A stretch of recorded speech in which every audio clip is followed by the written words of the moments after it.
Welcome to super classes. मैं शकुना प्रताप सिंह। हम लोग संविधान को एक क्रम से देख रहे हैं जिसमें लगभग संविधान की 10 वीडियो एक क्रम से क्लियर हो चुकी हैं। ये 11वीं वीडियो है। लास्ट वाली वीडियो में हमने मौलिक अधिकार पढ़े थे जिसमें अनुच्छेद 12 से लेकर 35 तक थे, भाग 3 में आते थे। आज हम देखने वाले हैं भाग 4 को, जिसमें हम राज्यों के नीति निर्देशक तत्व देखेंगे जो अनुच्छेद 36 से लेकर 51 तक होने वाले हैं। हालांकि भाग 4 में मौलिक कर्तव्य भी आ जाते हैं, तो उनको हम नेक्स्ट वीडियो में देखेंगे। ठीक, तो एक क्रम से देख रहे हैं। बाकी हिस्ट्री वगैरह आप जो है वो चैनल पे देख सकते हैं। मैंने पूरी हिस्ट्री और भूगोल वो पूरी करा चुके हैं। प्लेलिस्ट में जाके फोल्डर बने हुए हैं सेपरेट, तो वहाँ से आप नोट डाउन कर सकते हैं। तो देखते हैं नीति निर्देशक तत्व। तो नीति निर्देशक तत्व क्या होते हैं? ये राज्यों के लिए एक समाज कल्याण के लिए बनाए हुए थे। वो काम जो समाज का कल्याण करें, समाज के लिए लाभदायक हों, ऐसे काम जो हैं करने, वो नीति निर्देशक तत्व हो गए। ठीक, अब शुरू में सरकार के पास पैसा उतना नहीं था कि वो सामाजिक कल्याण के लिए इतने सारे काम कर सके, तो ये एक काम बना दिया है, पर इसके लिए ज़बरदस्ती नहीं है कि सरकार को ये करने ही पड़ेंगे। ठीक, तो एक तरह से सामाजिक कल्याण है। सरकार ये अपने वोट बैंक की खातिर इसको हालांकि यूज़ करती है। जैसे कि देखते हैं कि विकलांग साइकिल होगी, विधवा पेंशन होगी, वृद्धावस्था पेंशन होगी।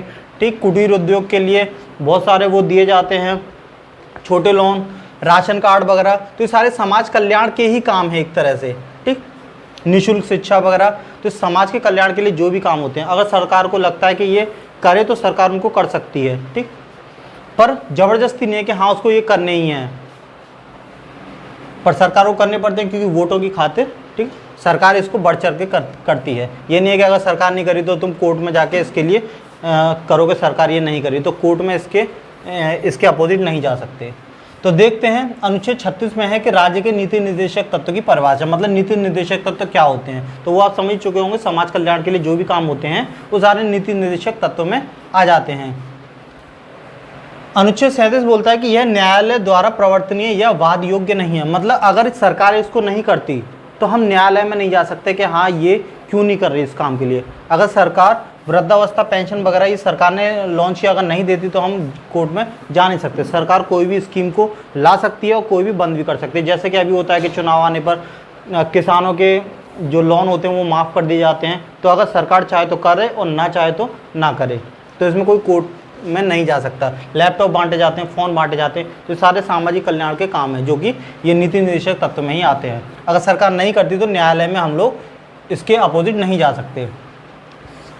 अनुच्छेद 38 में है कि सरकार लोक कल्याण करेगी, मतलब सामाजिक कल्याण करेगी। अब सामाजिक कल्याण में जैसे कि राशन कार्ड वगैरह आ गया। ठीक, सभी को कम दामों में खाने की जो वस्तुएं उपलब्ध कराते हैं, राशन कार्ड, ये लोक कल्याण में आ गया। ठीक, सारे हम वैसे 36 से क्या मतलब सारे ही देखेंगे, पर जो इम्पोर्टेंट हैं उनको मैं टिक करते जाऊँगा। जैसे कि ये न्यायालय में प्रवर्तनीय नहीं है, ये वाला इम्पोर्टेंट हो जाता है। ये राशन कार्ड वाला इसको आ सकता है।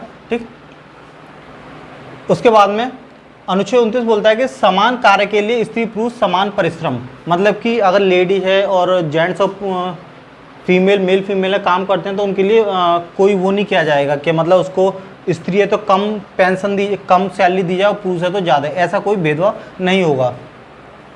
29 क्या में है निःशुल्क कानूनी सहायता। अगर कोई केस वगैरह चलाना है तो तुम फ्री में, मतलब अगर थाने में जाते हैं तो फ्री में रिपोर्ट लिख सकते हैं। थानेदार उसका कोई चार्ज नहीं लेता कि हाँ कोई रिपोर्ट लिखवा रहे हो तो उसका कोई चार्ज देना पड़ेगा। तो जो कानूनी सहायता है, पुलिस की कोई भी सहायता लेते हो, कानून की कोई भी सहायता लेते हो तो फ्री में होगी। ठीक, उसका कोई चार्ज नहीं दिया जाएगा। तो 39 क्या में आ जाता है। ये जो चीज़ थी ये 42वां संविधान संशोधन 1976 में ऐड किया था अलग से। ठीक है, जैसे मैंने पीछे बताया था जो अनुच्छेद हैं वो तो 395 में ही है, पर उनकी संख्या ऐसे ही एक्स्ट्रा जोड़ के वो 480 के करीब पहुँच चुकी है। संख्या हालांकि वही है 395 टोटल अनुच्छेद, तो ये एक्स्ट्रा जोड़ा हुआ है। तो जो एक्स्ट्रा जो भी चीज़ें जुड़ी हुई हैं जैसे ये है, ठीक, और भी है जैसे 48 के, ये एक्स्ट्रा बहुत इंपॉर्टेंट हो जाते हैं जो एक्स्ट्रा रूप से जोड़े हुए हैं। फिर है ग्राम पंचायतों का संगठन। ठीक है, अनुच्छेद 40 में जो ग्राम पंचायतें जो हैं उनका जो भी मजबूतीकरण हो रहा है वो सब अनुच्छेद 40 में आ जाता है। अनुच्छेद 41 में है विशेष परिस्थितियों में सरकारी सहायता। मतलब सरकार जो देखते हैं कोई अगर स्पेशल कंडीशन है तो उसके लिए सरकारी सहायता देती है। जैसे कि कन्याओं के लिए शादी में योजना होती है कि कन्याओं के लिए शादी के टाइम पे कुछ पैसे दिए जाते हैं। ठीक। वृद्धावस्था की पेंशन मिलती है, विधवा पेंशन मिलती है, विकलांग पेंशन मिलती है, विकलांगों के लिए साइकिल योजना वगैरह, ठीक है। इस तरह से जो भी ये होती हैं सहायताएं विशेष परिस्थितियों में, तो ये अनुच्छेद 41 के तहत होती है, ये भी इम्पोर्टेंट है। फिर है अनुच्छेद 42, कार्य की न्याय संगत और मानवेचित दशाओं का तथा प्रसूति उपबंध। मतलब कि क्या, कोई अगर कार्य है तो न्याय संगत होना चाहिए और मानवेचित मतलब मानव को देखकर कि वो उस लायक है या नहीं है। अगर मान लो एक स्त्री है तो स्त्री से जरूरी है कि वही काम सारे करवाया जाए। अगर मान लो प्रेग्नेंट है, ठीक है, गर्भवती महिला है, तो उससे जो कठोर परिश्रम वगैरह होगा वो उस तरह का काम नहीं करवाया जाएगा और उसको लीव भी दी जाती है एंड में। तो इस तरह की जो मतलब कंडीशन देखकर काम ही करवाया जाता है। अब जैसे देखते हैं कि 60 साल के बाद में आदमी काम लायक नहीं रहता तो उसको रिटायरमेंट दे दिया जाता है। तो ये सारी चीज़ें क्या होगी, न्याय संगत और मानवोचित मतलब मानव के अनुसार जो उसके लिए उपयुक्त हो और न्याय संगत, ठीक है। तो ये सब अनुच्छेद 42 में आ जाता है। अनुच्छेद 43 में निर्वाह योग्य मजदूरी। इसमें क्या है कि एक निश्चित देखा जाता है, सरकार तय करती है कम से कम इतनी तो सैलरी होनी चाहिए। जैसे कि अभी दिल्ली में कर दिया था कि कम से कम 13,000 रुपये पर मंथ सैलरी न्यूनतम होनी चाहिए दिल्ली में, ठीक है। अरविंद केजरीवाल ने किया था। तो इस तरह से निर्वाह योग्य मजदूरी, मनरेगा में भी देखते हैं कम से कम इतने पैसे दिए जाते हैं, एक न्यूनतम तय मजदूरी कि इससे कम मजदूरी नहीं हो सकती। कुटीर उद्योग को भी बढ़ावा दिया जाता है, ठीक है, वो कुटीर उद्योग को भी अनुच्छेद 43 के तहत बढ़ावा दिया जाता है, ये छोटे मोटे लोन वगैरह, ठीक। तो ये कुटीर उद्योग का ध्यान रखना है अनुच्छेद 43 में। फिर है अनुच्छेद 44 जिसमें है समान सिविल संहिता, ठीक है। अब जो संहिता होती है वो मेन रूप से 3 तरह की हैं, सिविल संहिता, आचार संहिता और दंड संहिता, ठीक। तो सिविल संहिता में क्या है कि सभी धर्मों के लिए जैसे जो विवाह होते हैं, तलाकें होती हैं, उनकी शर्तें समान होंगी। हालांकि जैसे अगर हम हिंदू और मुस्लिम धर्म ही देख रहे हैं तो मुस्लिम धर्म के जो विवाह के तरीके होते हैं, रीतियाँ होती हैं, वो अलग होती हैं और हिंदू धर्म के लिए अलग होती हैं। पर यहाँ ये बोला समान होंगी। तो ये क्या बोल रहा है, विवाह और तलाक की शर्त, उनकी रीतियाँ नहीं बोल रहा। मतलब शादी चाहे कैसे भी हो, पर अगर शादी के बाद में अगर कोई जुर्म होता है, अपराध होता है या कोई जो कानून है वो सभी के लिए एक जैसे होंगे। जैसे कि एक विवाह अभी है कि एक से ही शादी कर सकते हैं, एक ही लेडीज से, तो एक ही लड़की से शादी जो होगी वो एक कानून हो गया, वो सभी धर्मों के लिए समान होगा। अगर तलाक होगा तो कोर्ट में जो भी प्रोसेस होता है वो किसी भी धर्म का हो, समान रूप से लागू होगा। तो जो विवाह है और तलाक है, इसके ऊपर जो भी कोई अगर कोई अपराध होता है तो वो सभी एक तरीके से निपटान होंगे उसके। हालांकि जो विवाह की रीतियां हैं, रीतियां नहीं बोल रहा है, ठीक है ना, रीतियां अलग अलग हो सकती हैं विवाह की। मुस्लिम धर्म में अलग तरह से होती है, कबूले कबूले कबूले करके, और हिंदू धर्म में 7 फेरे वगैरह। तो रीतियां अलग अलग हैं, पर जो उनके विवाह तलाक की जो शर्तें हैं या कोई भी बाद में जो अपराध होते हैं उनकी निपटारा जो है वो समान तरीके से लागू होगा। अब है आचार संहिता। आचार संहिता क्या है, चुनाव का कानून। जब चुनाव होते हैं तो जो सारी पावर होती है मोस्टली प्रशासन की, जो आंतरिक जो फोर्स होती है, जब पुलिस बल जो होता है वो चुनाव आयोग के अधिकार में चला जाता है। तो उस टाइम चुनाव आयोग को अधिकार होता है कि वो किसी भी पुलिस वाले को या किसी भी फोर्स को कहीं भी डिप्लॉयमेंट कर सकता है, इंटरनल फोर्स को। तो उस टाइम पूरे देश में जो लगती है वो लगती है आचार संहिता। मतलब चुनाव आयोग अपने हिसाब से जो चुनाव करवाता है और अपने हिसाब से मैनेजमेंट करता है। तो उस टाइम जो कानून होता है वो बोला जाता है आचार संहिता। फिर है दंड संहिता। दंड संहिता में किस अपराध के लिए कौन सा सजा दी जाएगी, ठीक है। जैसे धाराएं होती हैं कि हत्या के लिए ये धारा लग गई, चोरी के लिए ये धारा लग गई। तो ये जो धाराएं होती हैं IPC, इंडियन पेनल कोड, ये सब दंड संहिता में आ जाती है। अपराधों के लिए कानून, किस अपराध के लिए कौन सा कानून होगा। तो 3 तरह की हो गई, सिविल संहिता, आचार संहिता और दंड संहिता, ठीक है। अनुच्छेद 44 में केवल सिविल संहिता के बारे में ये केवल एक्स्ट्रा बताने के लिए बोला है कि हाँ संहिता इतने तरह की होती हैं, लेकिन अनुच्छेद 44 में केवल सिविल संहिता है, बाकी आचार संहिता और दंड संहिता नहीं है। अब नेक्स्ट आते हैं अनुच्छेद 45 पे। उसमें क्या है, वैसे ये भी इम्पोर्टेंट हो जाता है क्योंकि अभी चर्चा का विषय चला था कि पूरे देश में सवाल एक जैसा जो सिविल जो कानून लाने की बात चली थी तो उसका काफ़ी विरोध भी हुआ था। तो इस पर्पज़ से ये इम्पोर्टेंट हो जाता है।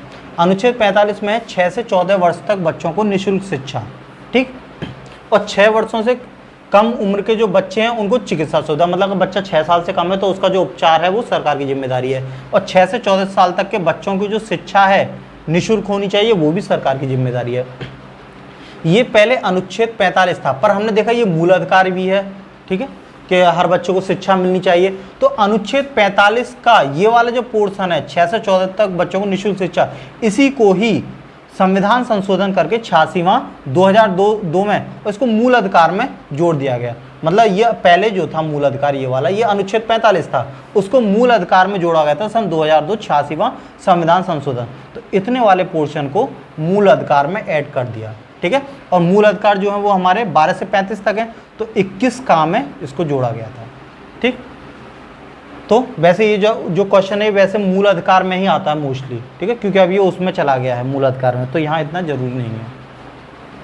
अनुच्छेद 46 बोलता है कि SC ST और OBC के लिए विशेष आरक्षण। तो हम देखते हैं कोई भी एग्जाम वगैरह SSC और UPSSC पैट वगैरह देखते हैं, टेट वगैरह, तो सब में आरक्षण तो है ही है, ठीक है। तो वो आरक्षण जो होता है वो अनुच्छेद 46 के अंतर्गत आता है। अनुच्छेद 47 बोलता है कि सरकार पोषण युक्त आहार उपलब्ध कराएगी, ठीक, और नशीले पदार्थों पर प्रतिबंध लगाएगी। शरीर का दायित्व है कि पोषण, जैसा भी देखते हैं राशन वगैरह में भी हमें दाल वगैरह मिलती है, चीनी मिलती है और गेहूँ वगैरह, ठीक है। तो सरकार जो है पोषण युक्त आहार जो उपलब्ध कराने की जिम्मेदारी सरकार के ऊपर है। अगर मान लो देश में अगर किसी चीज़ की कमी हो जाती है तो सरकार बाहर से उसको आयात करती है। और नशीले पदार्थों पर जैसे शराब वगैरह है, इन पर प्रतिबंध भी सरकार की जिम्मेदारी होती है। लेकिन सरकार इसको बेच रही है, क्यों? क्योंकि वहाँ से टैक्स काफ़ी आता है। 50% टैक्स सीधा जो नशीले पदार्थ हैं, शराब या जो तंबाकू गुटखा वगैरह, उनसे सीधा आता है। अब है अनुच्छेद 48। अनुच्छेद 48 बोलता है कि सरकार कृषि और पशुपालन को आधुनिक प्रणाली से संगठित करेगी।